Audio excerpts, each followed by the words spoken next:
అనేకమైనటువంటి రాజకీయ అంశాలు కూడా ఇక్కడ మనం మాట్లాడుకోవాల్సినటువంటి అవసరం ఉంది.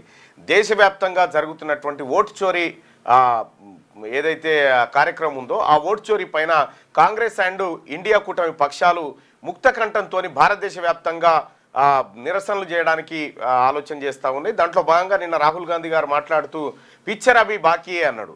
పిక్చర్ అభి బాకీయే, మొత్తం ఈ దేశంలో ఎన్నికల సంఘాన్ని బట్టలు కూడా తీసి నడిబజార్లో నిలబెట్టేదాకా వదిలిపెట్టేటట్లు లేరనేటువంటి వ్యాఖ్యల్ని నర్మగర్భంగానే చెప్పిండు రాహుల్ గాంధీ. సో మొత్తానికి ఇప్పటికే ఎన్నికల సంఘం ఆత్మరక్షణలో పడింది. మీదికి డాంబికాలు ఎన్ని చెప్తా ఉన్నా కూడా ఈ ఓట్ల చోరీ కార్యక్రమంలో ఎన్నికల సంఘం పాత్ర స్పష్టంగా కనిపిస్తున్నట్టుగా తెలుస్తూ ఉంది.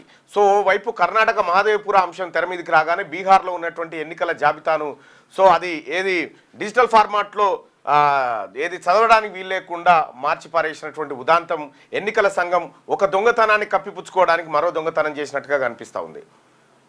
సో మొత్తానికి భారతదేశంలో ఎన్నికల సంఘం వర్సెస్ విపక్షాలు అనేటువంటి పరిస్థితి కనిపిస్తూ ఉంది. మెజారిటీ ప్రజల అభిప్రాయం కూడా ఎన్నికల సంఘం చోరు చేస్తూ ఉందనేటువంటి అభిప్రాయాన్ని మార్నింగ్ న్యూస్లో లైవ్ చూస్తున్నటువంటి ప్రజలు దాదాపు 78% మంది ఎన్నికల సంఘం చోర్ అని చెప్పి అభిప్రాయపడతా ఉన్నారు. ఈ నేపథ్యంలో ఎన్నికల సంఘం సంస్కరణలు, ఎన్నికల సంఘం పారదర్శకత, ఎన్నికల సంఘం ఒక ఇండిపెండెంట్ బాడీ అనేటువంటి అంశాలపైన సుదీర్ఘమైన చర్చ ఈ దేశంలో మొదలైంది.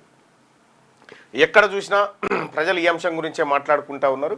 ఇది దేశవ్యాప్తంగా మరో ఉద్యమానికి దారి తీయబోతున్నట్టుగా తెలుస్తూ ఉంది. ఎన్నికల సంఘం అంశం ఎక్కడి వరకు ముందుకెళ్తుంది, ఎన్నికల సంఘం ఇప్పటి వరకైతే ఎలాంటి జవాబు ఇవ్వలేదు. ఎలాంటి జవాబు ఇవ్వకపోగా ప్రశ్నించిన వాళ్ళపైన దాడులు, అంటే ఓ రకమైన వ్యాఖ్యల దాడులకు దిగుతూ ఉంది ఎన్నికల సంఘం. ఇది ప్రజల స్వేచ్ఛను హరించేటువంటి కార్యక్రమం లాగా అనిపిస్తూ ఉంది. ఎన్నికల సంఘము తర్వాత ఇవన్నీ ఎంత పారదర్శకంగా ఉండాలి, ఇవాళ మన దేశంలో ఉందా?